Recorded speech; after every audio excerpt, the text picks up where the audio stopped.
Alright, hello everyone, this is Kingdom, and I'm bringing you today another episode in the Theorycrafted guide. This is a guide to Ancient Apparition's skill build. It's a very focused build, very focused guide, only looking at first couple levels, early to mid-game, ganking as well as laning, because I think that's really where Ancient Apparition play has shifted the most over the recent period of time. We've seen him kind of move from a TI1 era where he was a solo mid hero, where art style getting like 22 kills on him in one game.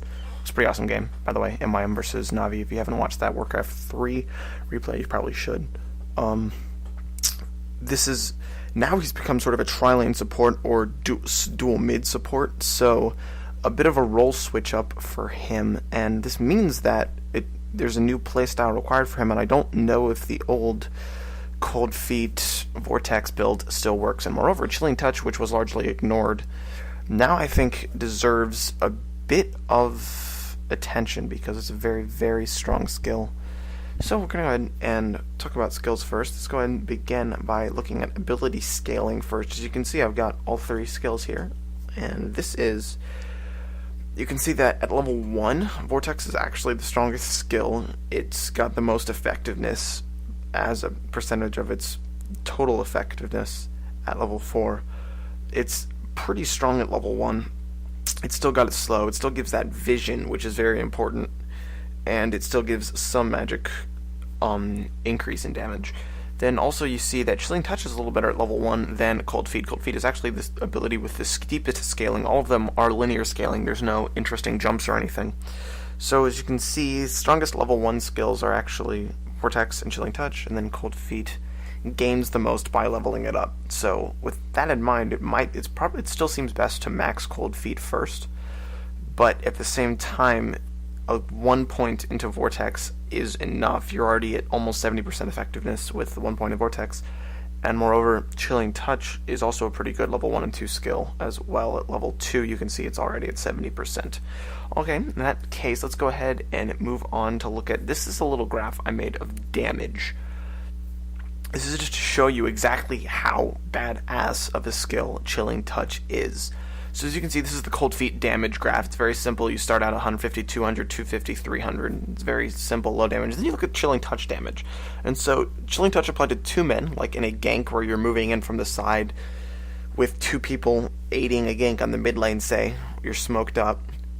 You cast a 2-man Chilling Touch on your support at level 1. It's already doing 300 damage. Level 2, you're up to 500 damage. And level 4, on only 2-man Chilling Touch, you're almost at 1,000 damage.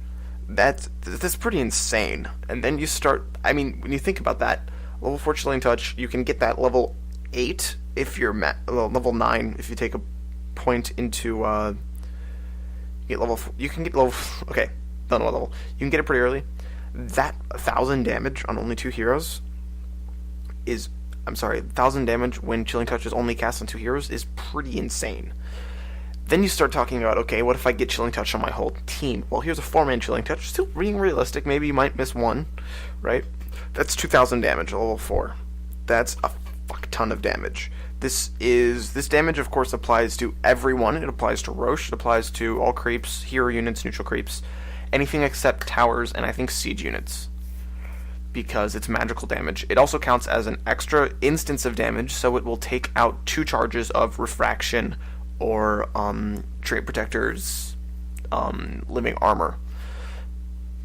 So that's just an interesting thing to keep in mind. It's just a humongous boost in damage. You can think of it as a 2,000 damage nuke when it's applied to 4 people at level 4. So that, I feel like I need to talk about this skill because I think it's undervalued, and this is how freaking badass it is. So with that in mind, let's go ahead and take a look at possible level 7 builds here. I've got a couple builds for you. So this is where you've been laning for a while, you've been supporting your Void, you've been getting some time in the jungle to get some farm up, and so this is just a couple ideas of how you could use these abilities. A couple things to keep in mind here as you're thinking about how to skill is, first of all, where you are. Are you in tri-lane support, or are you soloing mid? Because that's probably the single biggest factor in how you should choose Ancient Apparition's skill build. He's got it's kind of rough. He's got a very... Because in his role, he typically gets thrown into support, but he can also be a ganker from across the map with his ultimate, as well as roaming, because, again, Chilling Touch and Ice Vortex are pretty strong skills. Cold Feet's a good stun, as long as you've got a setup. Now, also, you got to keep in mind, how does your team do damage? If your team is primarily spellcasting, say you've got a Quap, Lena, some sort of, like, weirdo carry at Leshrac, then Chilling Touch isn't actually going to do that much because your team isn't spending a lot of time right-clicking. However, if you've got a right-click heavy team with like a Faceless Void, a Chaos Knight, Meepo especially, because all of those Meepo clones get a Chilling Touch buff applied, which is pretty gay as balls, but I mean, go there later.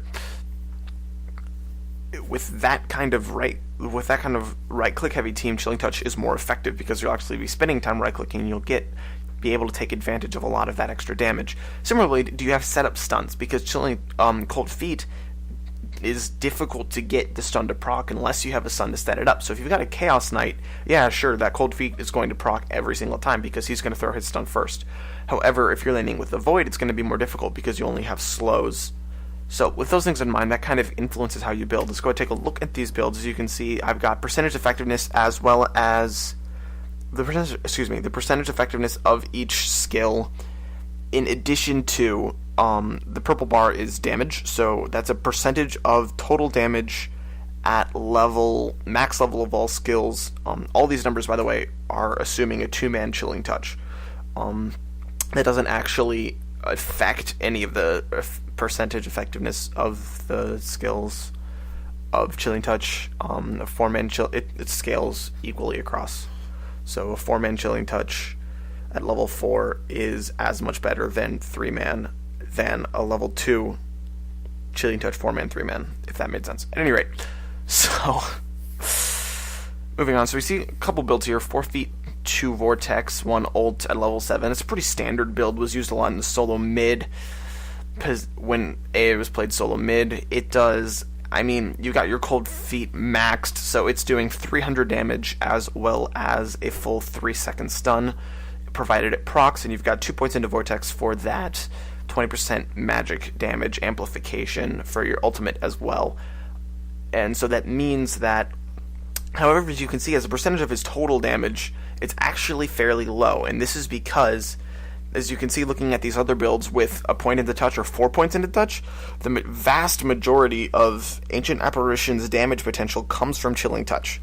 So that's why I decided to throw in 4 touch, 1 feet, 1 vortex, 1 ult as a build over here. It's the second from the right. That, as you can see, that does the most out of that does the highest damage out of any of these level 7 builds. So if you've got a ganking oriented Ancient Apparition and you've got enough stuns across the rest of your team to handle lockdown, then you can get 4 points into touch and do a fuck ton of damage really early on. A couple other builds here that I have that I think are probably a little bit more feasible. You've got I think doing even feet and touch, as you can see, touch is even at level 3. Chilling Touch is a little bit more of its effectiveness. It's still doing a vast amount of your damage. So with no points into Vortex, 3 feet, 3 touch, you're already hitting 70% of your maximum damage at only level 7.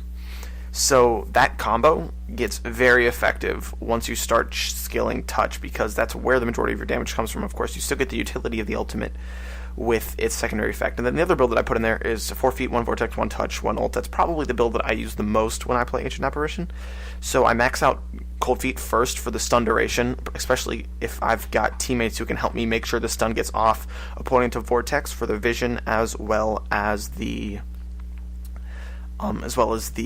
magic damage amplification. And then I start maxing out touch actually second, and I have it maxed at 10. I think 10, possibly 11. I don't really know. I can't count.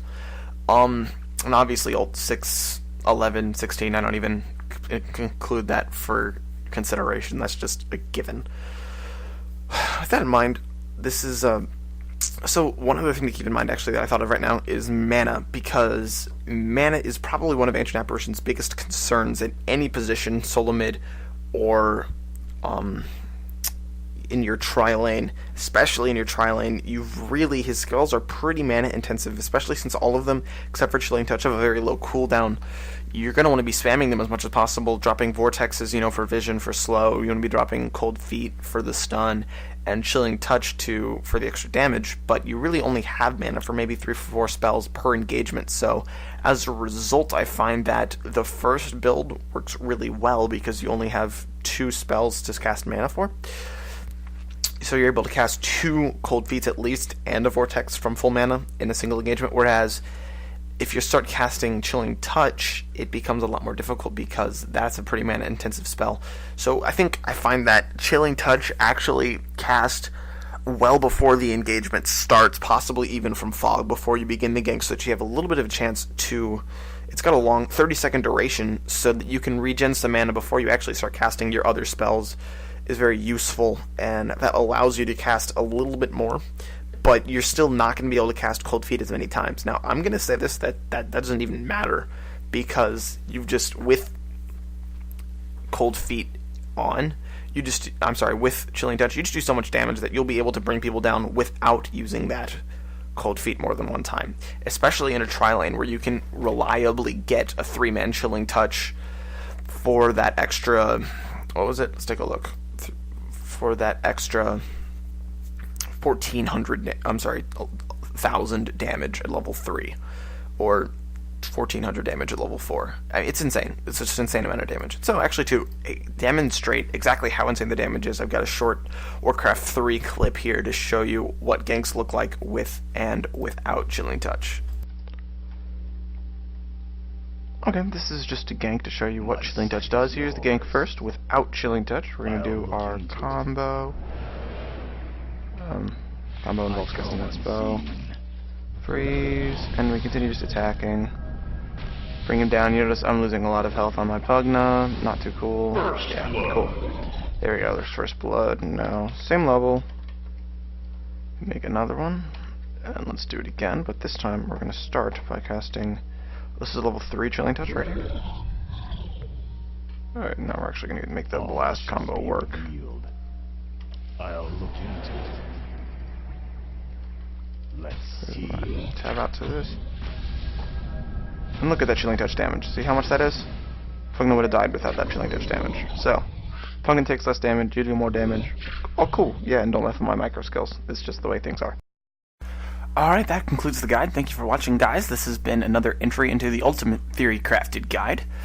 If you liked what this guide is, and you want to see it keep going on, let me know in the comments, and if you've got anything in particular that you'd like me to talk about, go ahead and comment that below. This guide is in response to a request from a guy on the Dota Cinema forums, so thanks to him. Alright, so that's it. Thanks for watching, guys. GG's, this is Kingdom signing out.